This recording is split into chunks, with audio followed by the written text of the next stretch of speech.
याच्या अगोदरच्या लेक्चरमध्ये आपण रिफ्रॅक्शन, ॲब्सोल्यूट रिफ्रॅक्टिव्ह इंडेक्स आणि रिलेटिव्ह रिफ्रॅक्टिव्ह इंडेक्स कशाला म्हणायचं ते काय केलं होतं, पाहिलं होतं. आता या लेक्चरमध्ये आपण काय करणार आहे तर क्रिटिकल अँगल कशाला म्हणायचं ते पाहणार आहे आणि त्याच्यानंतर ना टोटल इंटरनल रिफ्लेक्शन ही जी लाईटची फेनॉमेनॉन आहे ती काय असते ती आपल्याला या ठिकाणी बघायची आहे. पुस्तकामध्ये टोटल इंटरनल रिफ्लेक्शन अगोदर दिले आणि क्रिटिकल अँगलचा पॉईंट जो आहे तो त्याच्यानंतर दिलाय. मी तुम्हाला अगोदर क्रिटिकल अँगल सांगणार आहे आणि त्याच्यानंतर ना टोटल इंटरनल रिफ्लेक्शन काय आहे ते आपल्याला काय करायचं आहे पाहायचं. तर त्याच्यासाठी पहिल्यांदा आपण या ठिकाणी क्रिटिकल अँगल कशाला म्हणायचं ते आपल्याला पाहायचं आहे. आता क्रिटिकल अँगल हा अँगल ऑफ इन्सिडन्स असतो, त्याच्यामुळे आय ने दाखवला जातो आणि क्रिटिकल आहे म्हणून बेसला त्याच्या सी लिहिलं जातं. याला क्रिटिकल अँगल असं म्हटलं जातं. म्हणजे आय सी न तो या ठिकाणी काय केला जातो, डिनोट केलेला आपल्याला पाहायला मिळतो. ओके, तर क्रिटिकल अँगल कशाला म्हणायचं हे आधी आपण बघूया. आता मुळात क्रिटिकल अँगल केव्हा घडतो तर लाईट ज्यावेळेस ऑप्टिकली डेन्सर मीडियम मधून ऑप्टिकली रेअरर मीडियम मध्ये जात असेल तरच त्या ठिकाणी क्रिटिकल अँगल क्रिएट होतं. लक्षात ठेवा काय म्हणतो मी, नीट लक्षात घ्या. लाईट जर ऑप्टिकली डेन्सर मीडियम मधून ऑप्टिकली रेअरर मीडियम मध्ये जात असेल तरच क्रिटिकल अँगल क्रिएट होतो. लाईट रेअरर टू डेन्सर जात असेल तर क्रिटिकल अँगल क्रिएट होऊ शकत नाही. आपण आता या ठिकाणी इंटरफेस घेतोय दोन माध्यमांच्या मधला, जो मी एक्स वाय ने डिनोट करतोय. इथलं जे मीडियम आहे समजा हे डेन्सर मीडियम आहे, समजा हे जे आपण वन ने दाखवतोय डेन्सर मीडियम, आणि हे जे आहे ते रेअरर मीडियम आहे जे आपण कशाने दाखवतोय रेअरर मीडियम, मीडियम 2 ने डिनोट करतोय आणि डेन्सर मीडियम जे आहे ते मीडियम 1 ने या ठिकाणी आपण काय करतोय डिनोट करतोय. ओके, आता समजा this is the source of light, या ठिकाणाहून लाईट निघते. समजा इथून नॉर्मली लाईट इन्सिडेंट होत असेल या ठिकाणी या पद्धतीने, तर नॉर्मल इन्सिडन्स असेल तर लाईट दुसऱ्या माध्यमात जाताना स्वतःचा मार्ग बदलत नाही, फक्त लाईटचं स्पीड जे आहे ते कमी जास्त काय होतं. आता डेन्सर टू रेअर चालले असेल तर स्पीड थोडंसं इन्क्रीज होतं. लक्षात ठेवा. त्याच्यानंतर ना या ठिकाणी आता इथून जर आपण हा फर्स्ट रे घेतला समजा या ठिकाणी, ओके, या पद्धतीने मी डिनोट केला. इथं लाईट इन्सिडेंट होते. आता इथं मी जर नॉर्मल काढला या ठिकाणी तर या ठिकाणी जो तयार होतो याला आपण अँगल ऑफ इन्सिडन्स म्हणणार. हा पहिला आहे म्हणून मी I1 ने या ठिकाणी डिनोट करतो. इथं तो झिरोच असतो. अँगल ऑफ इन्सिडन्स आणि अँगल ऑफ रिफ्लेक्शन दोन्ही झिरो असतात, त्याच्यामुळे इथं दाखवलेलं नाही. ओके, आता लाईट कशी चालल्या बघा, डेन्सर टू रेअरर चालल्या. जर रेअरर टू डेन्सर असेल तर रिफ्रॅक्टेड रे हा नॉर्मलच्या दिशेला येतो आणि जर डेन्सर टू रेअरर असेल तर लाईट त्याचा ओरिजिनल पाथ जो आहे हा तो सोडते आणि नॉर्मल पासून दूर जाते, म्हणजे इकडे जाते. त्याचा ओरिजिनल पाथ जो आहे नॉर्मल पासून, ही नॉर्मल आहे त्याच्यापासून ही लाईट कशी जाते, दूर जाते. या ठिकाणचा जो अँगल ऑफ रिफ्रॅक्टेड रे आणि नॉर्मल मधला हा जो अँगल आहे त्याला अँगल ऑफ रिफ्रॅक्शन असं म्हणायचं. R1 ने आपण तो डिनोट केला. ओके, आता समजा मी दुसरा रे घेतला, समजा तो याच्यापेक्षा पुढे इथं असा जातोय. समजा या ठिकाणी इथं मी नॉर्मल काढला या ठिकाणी असा, तर हा जो आहे तो काय होईल या ठिकाणी अँगल ऑफ इन्सिडन्स होईल. हा I2 ने मी डिनोट करतो, हा I1 ने डिनोट केलाय. आता याचा ओरिजिनल पाथ आपण घेतला तर तो असा असणार आहे नॉर्मल, त्याच्यापेक्षा हा रिफ्रॅक्टेड रे कसा जातो, दूर जातो, म्हणून मी इकडे दाखवतोय असा या पद्धतीने. आता रिफ्रॅक्टेड रे आणि नॉर्मल यांच्यामधला जो अँगल आहे तो अँगल ऑफ रिफ्रॅक्शन असणार आहे, जो मी कशाने डिनोट करतोय R2 ने डिनोट करतो. ओके, आता याच्यानंतर हा थर्ड रे मी या ठिकाणी दाखवला. समजा तिसरा रे दाखवतोय मी या ठिकाणी. इथं नॉर्मल असणार आहे, या ठिकाणी जो आहे तो आता इथं अँगल ऑफ इन्सिडन्स तयार होणार आहे, जो काय असेल तो I3 ना आपण फॉर एक्झाम्पल दाखवतोय. आता रिफ्रॅक्टेड रे कुठं असणार आहे बघा, थोडस मी पुढे लिहितो. आता आणखी थोडस वाढवूया आपण हे या पद्धतीनं. आता रिफ्रॅक्टेड रे असा जायला पाहिजे, तो नॉर्मल पासून दूर जातो म्हणजे इकडे जाणार, आणि रिफ्रॅक्टेड रे आता दुसऱ्या माध्यमात जातच नाही, तो दोन्हीच्या इंटरफेस वरती इकडे जातो आणि या ठिकाणी हा अँगल ऑफ रिफ्रॅक्शन तयार होतो. आता हा नॉर्मल आहे आणि इथं हा इंटरफेस आहे XY यांच्यामधला हा जो कोण आहे किती डिग्रीचा होतो, 90 डिग्रीचा होतो. आणि ज्यावेळेस दुसऱ्या माध्यमामधला म्हणजे हे जे आहे ते रेअरर मीडियम आहे, ज्याला आपण मीडियम काय म्हणतोय 2, बरोबर, आणि हे जे आहे ते कसलं आहे डेन्सर मीडियम आहे, याला आपण काय म्हणतोय मीडियम 1 असं म्हणतोय, बरोबर. तर light rarer medium denser medium मधनं रेअरर मध्ये आता जातच नाही, दोन्हीच्या इंटरफेस वरती हा जायला सुरुवात करतो, त्यावेळेस अँगल ऑफ रिफ्रॅक्शन 90 डिग्री होतो. त्यावेळेचा हा जो अँगल ऑफ इन्सिडन्स आहे त्याच अँगल ऑफ इन्सिडन्सला क्रिटिकल अँगल असं म्हटलं जातं. काय म्हणतोय मी, लक्षात येते का बघा. लाईट ज्यावेळेस ऑप्टिकली डेन्सर मीडियम मधून ऑप्टिकली रेअरर मीडियम मध्ये जाते त्यावेळेस इन्सिडेंट रेनी नॉर्मलशी केलेला डेन्सर मीडियम मधला असा अँगल ऑफ इन्सिडन्स आहे हा की ज्या अँगल ऑफ इन्सिडन्सला रेअरर मीडियम मध्ये अँगल ऑफ रिफ्रॅक्शन हा किती असतो, 90 डिग्री असतो. त्यावेळेचा जो हा अँगल ऑफ इन्सिडन्स आहे त्या अँगललाच काय म्हटलं जातं, क्रिटिकल अँगल असं म्हटलं जातं. When ray of light travels from optically denser medium to optically rarer medium, the angle of incidence in the denser medium for which the angle of refraction in the rarer medium is 90 degree is called as critical angle.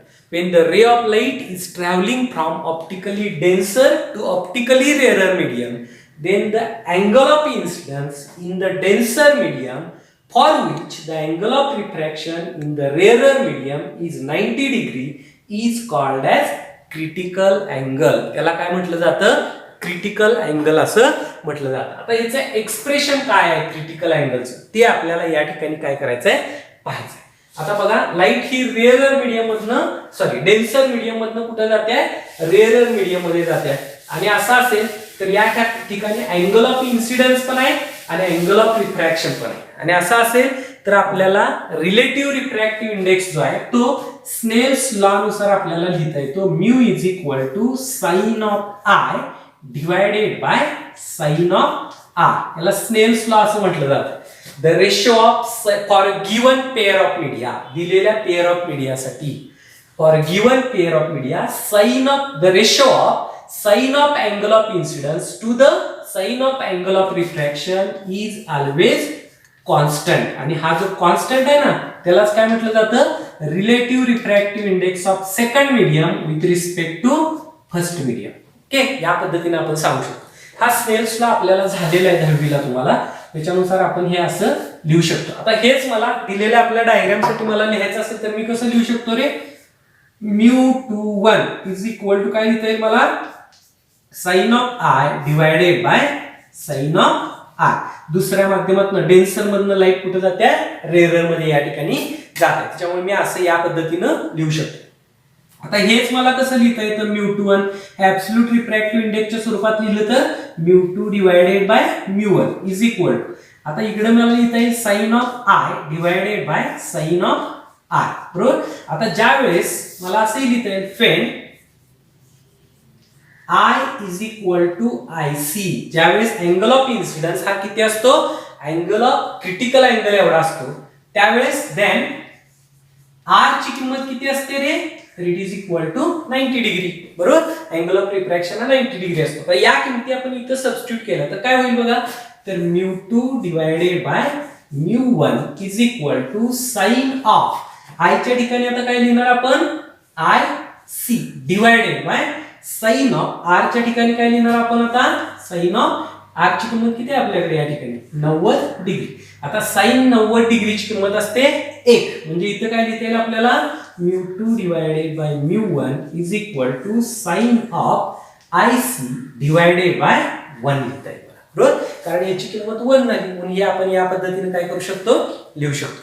आता for air, जर आपण air consider करत असू, बरोबर, medium जे आहे ते आपण एअर कन्सिडर केलं, दुसरं जे मीडियम आहे दुसऱ्या माध्यमात ज्या लाईट चालल्या ते रेअरर मीडियम जे आहे ते आपण एअर जर कन्सिडर करत असू तर त्याच्यासाठी ऍब्सोल्यूट रिफ्रॅक्टिव्ह इंडेक्सची किंमत ही किती असते, नियरली इक्वल टू 1 असलेले आपल्याला या ठिकाणी पाहायला मिळते. अँड त्यावेळेस हा जो absolute refractive index of first medium आहे μ1, त्याच्यासाठी फक्त तुम्ही काय लिहू शकता, म्यू लिहू शकता. आता या किमती जर इथं सबस्टिट्यूट केल्या तर इथं काय होईल, μ2 ची किंमत किती टाकायची, 1 डिवायडेड बाय μ1 साठी काय लिहिणार फक्त म्यू इज इक्वल टू, इकडे काय राहिलं फक्त साइन ऑफ IC. आता आपल्याला IC काढायचा आहे, मग IC बरोबर काय लिहिता येईल आपल्याला, तर IC हे साइन आहे, तिकडे घेतलं तर साइन इनवर्स होतं, म्हणजे ते कसं लिहायचं, साइन इनवर्स ऑफ हे आहे कसं 1 divided by mu. Okay, this is the expression for the critical angle. हे क्रिटिकल अँगल साठीचं एक्सप्रेशन आपल्याला या पद्धतीने काय करता येतं, लिहिता येतं. Okay, this is critical angle and this is the expression for the critical angle. IC is equal to sine inverse of 1 divided by mu. Okay, आता याच्या वरती आधारित असा आपल्याला पुढचा पॉइंट बघायचा आहे, तो म्हणजे total internal reflection.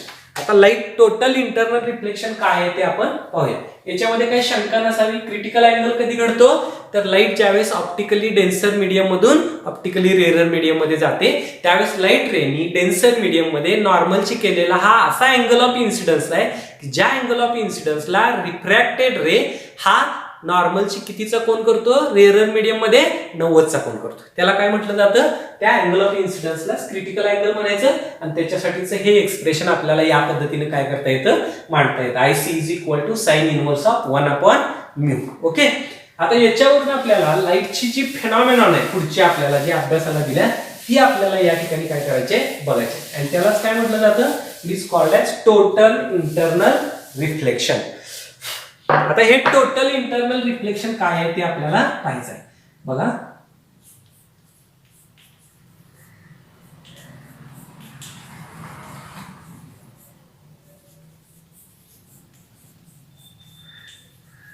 Total internal reflection. आता या ठिकाणी सुद्धा लाईट ही डेन्सर म्हणून रेअरर मीडियम मध्ये जाते. त्याच्यामुळे मी दाखवताना हे दोन्हींच्या मधला इंटरफेस दाखवते, जो मी एक्स वाय ने या ठिकाणी काय करतोय, डिनोट करतोय. इथं आपला सोर्स ऑफ लाईट आहे, हा नॉर्मल इन्सिडन्स असेल, हा सोर्स आहे. तर ही लाईट जी आहे ती आहे तशी दुसऱ्या माध्यमात या ठिकाणी आपल्याला गेलेली पाहायला मिळते, बरोबर.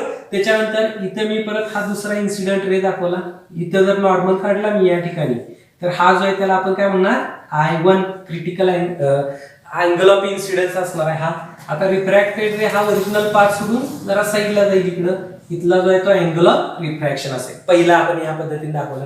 त्याच्यानंतर दुसरा आपल्याला या ठिकाणी दाखवता येईल. इथं हा जो आहे तो अँगल ऑफ इन्सिडन्स असेल, I2 आपण डिनोट केला. हा त्याचा रिफ्रॅक्टेड रे असेल, हा आपण R2 ने डिनोट केला. त्याच्यानंतर हा तिसरा आहे समजा या ठिकाणी. ओके, इथं आता मी नॉर्मल काढला, तर या ठिकाणचा जो आहे तो समजा क्रिटिकल अँगल आहे. आता I3 ची किंमत, तर रिफ्रॅक्टेड रे आता इथं जाणार या ठिकाणी. R ची किंमत किती होणार या ठिकाणी, 90 डिग्री होणार. आता समजा याच्यापेक्षा जर I ची किंमत इन्क्रीज झाली IC पेक्षा, तर बघा इथं जो अँगल मला मिळतोय तो ग्रेटर दॅन काय असणार आहे, IC. या अँगल पेक्षा हा कसा असणार आहे रे, मोठा असणार आहे. मग असं जर असेल, आता या ठिकाणी ही लाईट जी आहे ती इथं जाईल का. आता बघा लाईट दोन्ही ट्रान्सपरंट मीडियम आहे. हे जे आहे डेन्सर मीडियम,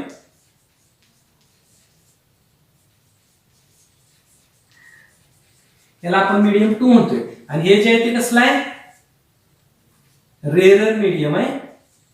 याला आपण मीडियम काय म्हणतोय, 2 म्हणतोय, बरोबर. हे रेअरर मीडियम, हे डेन्सर मीडियम. हे दोन्ही ट्रान्सपरंट आहे. ट्रान्सपरंट म्हणजे पारदर्शक आहे. दोन्ही मधून लाईट काय होऊ शकते, जाऊ शकते. असं असताना सुद्धा लाईट आता दुसऱ्या माध्यमात जातच नाही आणि ती ज्या माध्यमात आली त्याच माध्यमामध्ये परत काय होते, रिफ्लेक्ट होते. हे कधी घडतं, जर अँगल ऑफ इन्सिडन्स हा क्रिटिकल अँगल पेक्षा जास्त असेल आणि जर लाईट ऑप्टिकली डेन्सर मीडियम मधून ऑप्टिकली रेअरर मीडियम मध्ये जात असेल, त्यावेळेस रिफ्रॅक्टेड रे हा दुसऱ्या माध्यमामध्ये न जाता पहिल्या माध्यमामध्ये रिफ्लेक्ट होतो. आणि ही जी फेनॉमेनॉन लाईटची घडते ना, या फेनॉमेनॉनलाच काय म्हटलं जातं, टोटल इंटरनल रिफ्लेक्शन असं म्हटलं जातं. काय म्हणतोय मी, लक्षात येते. याची डेफिनेशन आपल्याला सांगायची असेल तर आपल्याला कशी सांगता येते, when a ray of light passing through an optically denser medium is incident on the surface of an optically rarer medium at an angle greater than the critical angle. कसा इन्सिडेंट होतो, असा इन्सिडेंट अँगल असतो की तो incident angle of incidence हा critical angle पेक्षा कसा असतो, जास्त असतो. Then the ray of light totally reflected back into the same medium. Ray of light हा दुसऱ्या माध्यमात जातच नाही आणि तो टोटली रिफ्लेक्ट होतो ज्या माध्यमातून तो आला होता त्याच माध्यमामध्ये तो आपल्याला रिफ्लेक्ट झालेला पाहायला मिळतो. आणि ही जी लाईटची फेनॉमिनॉन घडते, या लाईटच्या फेनॉमिनॉनलाच काय म्हटलं जातं, टोटल इंटरनल रिफ्लेक्शन असं म्हटलं जातं. आता याच्यासाठी कंडिशन्स कोणकोणत्या आहेत? टोटल इंटरनल रिफ्लेक्शन घडायचं असेल तर ह्याच्यासाठी कंडिशन्स कोणत्या आहेत? तर ह्याच्यातली फर्स्ट कंडिशन आहे, the ray of light must be travelling from optically denser to optically rarer medium.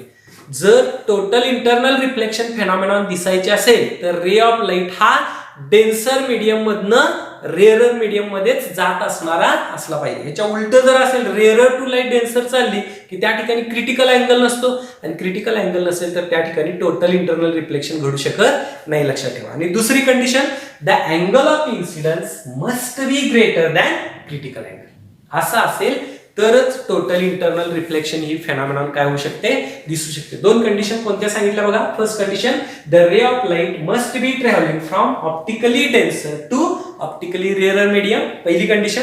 आणि दुसरी कंडिशन आपल्याला काय सांगता येते, the angle of incidence must be greater than the critical angle. असं असेल तरच आपल्याला टोटल इंटरनल रिफ्लेक्शन ही फेनॉमिनॉन काय करता येते, पाहायला मिळू शकते. अन्यथा ही फेनॉमिनॉन त्या ठिकाणी घडू शकत नाही. Okay, this is all about the total internal reflection and critical angle, जो आपण आयसी ने डिनोट केला. हे दोन्ही पॉइंट्स आपल्याला परीक्षेला विचारले जातात.